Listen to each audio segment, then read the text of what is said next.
There was a story that dropped the other day, which the headlines were hilarious. The headlines were that Trump routinely clogged White House toilets. Of course, you read those headlines, you immediately think, homeboy is dropping massive dumps, son. Just blowing it up. Just...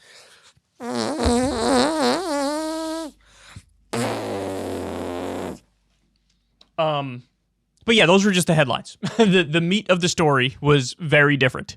The reason why the toilets were getting clogged was because he was flushing official White House documents. Now, don't get it twisted. I'm sure he was also blowing it up and clogging it with his colossal shits. I'm sure that's the case. Why? Trump, he has this standard stump speech he goes back to. I don't know if you guys have seen this one, but he does this thing about the water pressure. You know, you go in the showers these days, and the water pressure is terrible, and I don't like that. And so he signed some executive order or something that brought back, like, harder water pressure. I don't know. That was one of his go-to things. But he also said a number of times in speeches about how, you know, toilets, you got to flush them like 5-6 times now. So I'm sure he both was taking massive dumps. And how the hell do we get over here with this story? I'm now on minute like 3 of talking about Trump's colossal dumps. But also beyond the colossal dumps, he was flushing official White House documents down the toilet. So let me go ahead and show you this article here. This is in Axios. While President Trump was in office, staff in the White House residence periodically discovered wads of printed paper clogging a toilet and believed the president had flushed pieces of paper, Maggie Haberman scoops in her forthcoming book, Confidence Man.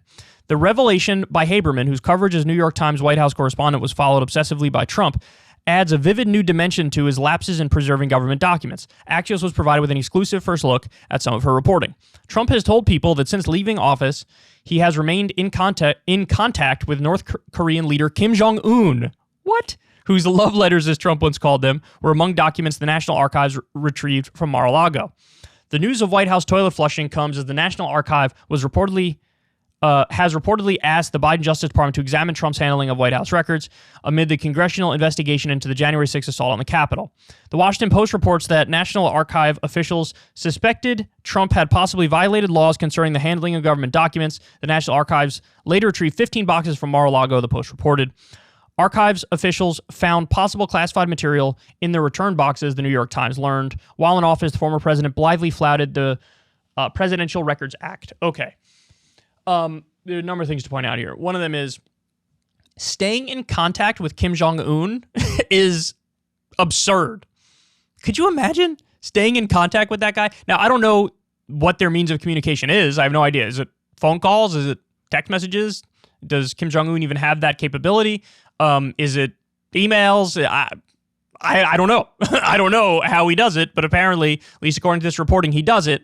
Now, when I first saw this story, I was like, I don't know. This seems sort of like one of those stretch points. But then the more I thought about it, I was like, actually, no, that does sound definitely like in Trump's character. At least the flushing of the documents definitely sounds like something I could see Trump doing. But what are you saying to Kim Jong-un now that you're out of office? Like, what are you saying to him? And what are you trying to hide in the correspondence? I know he did the thing where he's like, and we fell in love. Remember that? It was a very famous speech where he's like, and I'm going to be honest with you guys, and we fell in love. He wrote me these beautiful letters. Beautiful letters. Could you imagine he's engaged in some sort of cyber sex with Kim Jong-un? Oh, man. Oh, man. I mean, look, we know Trump has an affinity for strongmen. For, like, dictators, effectively. Keep it real. We know he does. That, or what are you asking him for advice on what to do with your bullshit stolen election claims? Was he telling you what he would do? How he would crack down? I don't know. But look, it's not just that. The argument here is not just that that's the stuff that got flushed, if that even got flushed at all. The argument is a whole bunch of stuff was flushed. And it was a routine thing. So what the hell is he hiding? What is he hiding? I think that's a fair question. I think that's a legitimate question. And if this was, I mean, be honest, man, any other president, this would be the biggest story in the world for weeks on end. Now, I get it. I'm not saying the media likes Trump. Of course they don't like Trump. They go after him relentlessly. But what happened with Trump is outrage fatigue, where he did so many things that were so absurd so often. And the media also added on top of the genuinely absurd things with like fake absurd things that they made a big deal out of. They made a mountain out of a molehill sometimes when they didn't need to. That now there's just outrage fatigue with Trump, where homeboy could do anything. And everybody's like, nah, okay. Some people go, that's fake news. And some people go, okay, he did it, but that's Trump. And so like the outrage fatigue has led to genuinely negative consequences, because this is a story where everybody should kind of be amazed by it, outraged by it. They should be questioning what the hell was in those documents. And we're not getting that. Look, I genuinely believe any other president, this would have been the biggest story for weeks on end, whether it's imagine Barack Obama did this? Imagine Barack Obama did this! What? Even George W. Bush, who in many ways I think was a worse president than Donald Trump, but even if he did this, it would be like, oh my God, this is crazy, bro. He flushed documents. But with Trump, like this was in the news for half a day, and then it was gone. And everybody's just moving on to some other shit, talking about some stupid, Super Bowl commercial with the Coinbase QR code that people clicked on or people went to, and then the whole site crashed. Hilarious. You spend like over $10 million on a commercial, and then your website crashes like immediately as soon as people go to your QR thingy. But point is, the national dialogue has already moved on. But look, I want to know what the hell was in those papers. What was in those papers? What was in them? And Trump, of course, have come out, it's fake news, fake news, fake news.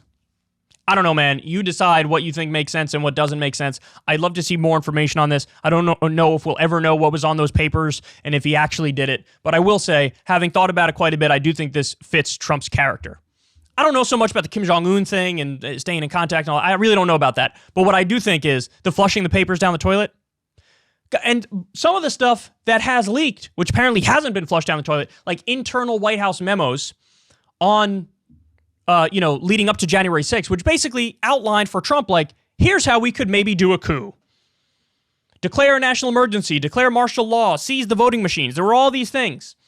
And even that stuff, it's sort of like in and out, in and out of the news. It's like we dodged a bullet by the skin of our teeth, and we're over here just moving on, like immediately. When homeboy's giving a rally and every other day he's like, next time I should actually steal it. He might not have to, given how horrendously unpopular the Democrats are now, but look, this matters. This is a big deal. This is a big story. So anyway, there you have it. This is maybe the most Trump thing of all time. But my initial reaction of like a little bit of skepticism and laughing, when you really think about it, it's no laughing matter, man. This is no laughing matter at all. This is some deceitful, arrogant, terrible stuff here. And I'd love to know what was on those papers, and everybody should want to know that. If you want to see me and Crystal Ball interview legends like Noam Chomsky, Cornel West, and more, subscribe to Crystal Kyle and Friends on Substack. $5 a month gets you the video version a day early. Remember, we take 0 ad dollars for this podcast. Or you can sign up on Substack for free and get the audio version a day later. Link in the video description box below.